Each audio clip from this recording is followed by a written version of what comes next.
నేను మినిస్ట్రీలోకి వచ్చి 33 years అయింది. నేను దేవుణ్ణి నా సొంత విషయాల కోసం ఇప్పుడు నేను అడిగి ఎరగను. And he gave me everything. నేను మన సిక్ బెడ్ మీదకి వెళ్ళినప్పుడు కూడా మాకు తెలిసిన ఒక ఆంటీ ఫోన్ చేసి, నువ్వు ఎందుకు ప్రార్థన చేయాలి స్వస్థపరచమని దేవుణ్ణి.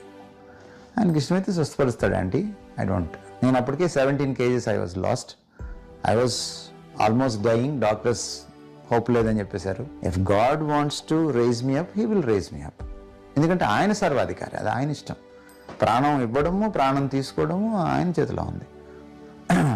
It is his will, he will do it. I don't want to ask because both are same for me. I'm only thinking, మొన్నటిదాకా సింగిల్గా ఉన్నాను, ఇప్పుడు వైఫ్ వచ్చింది కాబట్టి ఆవిడ గురించి ఆలోచిస్తున్నాను తప్ప, అదొక్కటే నాకు కొంత రిగ్రెట్ తప్ప, లేకపోతే hi. So I don't ask.